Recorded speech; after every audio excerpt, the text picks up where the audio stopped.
हाँ जो जी, गौ जी, जी। माता है, गौ माता जहाँ पर सांस लेती हैं, जहाँ पर श्वास लेती हैं, वो स्थान ही इतना पवित्र हो जाता है मात्र गौ माता के श्वास लेने से। तो गौ माता का जो स्थान है वो तो सर्वोपरि है ही, और महत्व भी गौ माता का सर्वाधिक है। जैसा कि राघव जी ने बताया था कि जो पुरुषार्थ चतुष्टय है, धर्म अर्थ हाँ। काम और मोक्ष की सिद्धि भी हमको गौ माता के माध्यम से प्राप्त हो जाती है।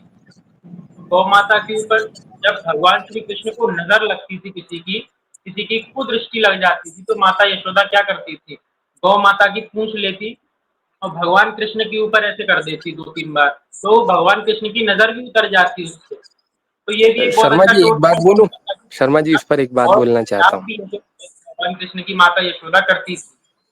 और जी, जी। एक बात सबसे महत्वपूर्ण ये है कि हम किसी भी, जैसे हम पर्व मनाते हैं, गोपाष्टमी का हमने पर्व मनाया, दिवाली का पर्व मनाया या फिर कोई भी पर्व मनाया, तो उस पर्व तक ही इस बात को सीमित ना रखें। गौ माता की सेवा हमेशा करें, नित्य प्रतिदिन गौ माता की सेवा करें।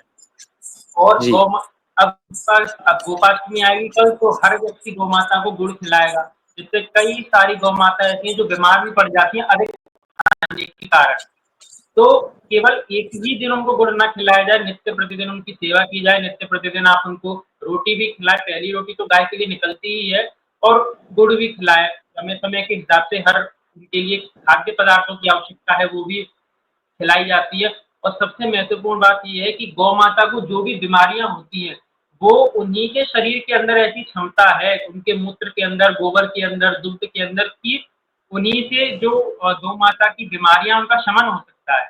अग्नि पुराण के अंदर गौ माता की जो बीमारी, शरीर के अंदर जितनी भी बीमारियां होती है, जितने रोग इत्यादि होते हैं, या हाथी का भी रोग, कोई रोग हो, अश्व का हो, गौ माता का हो, अग्नि पुराण के अंदर उसका विवेचन किया गया है कि किस प्रकार से जो गौ माता का रोग उनके शरीर के अंदर हो जाए, उनके दांतों में कष्ट हो रहा है, तो हम क्या, घर पर ऐसी सामग्री उपलब्ध है हमारे घर पे, यदि गौ माता के दांतों में कष्ट हो रहा है तो सामग्री का उपयोग करके हम गौ माता के दांत के रोग को भी ठीक कर सकते हैं।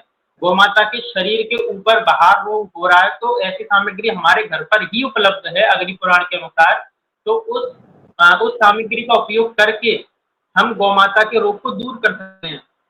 तो गौ माता के लिए पालन करना चाहिए हमको। गौ माता सबका पालन करती हैं, विश्व की माता है, गावो विश्वस्य माता। तो एक पर्व की तरफ को सीमित ना रखें, नित्य प्रतिदिन गौ माता की सेवा अवश्य करें, उनको दंडवत प्रणाम अवश्य करें, और श्री सुरभ्ये नमः, श्री सुरभ्ये नमः इसका पाठ अवश्य करें, इस मंत्र का जप अवश्य करें।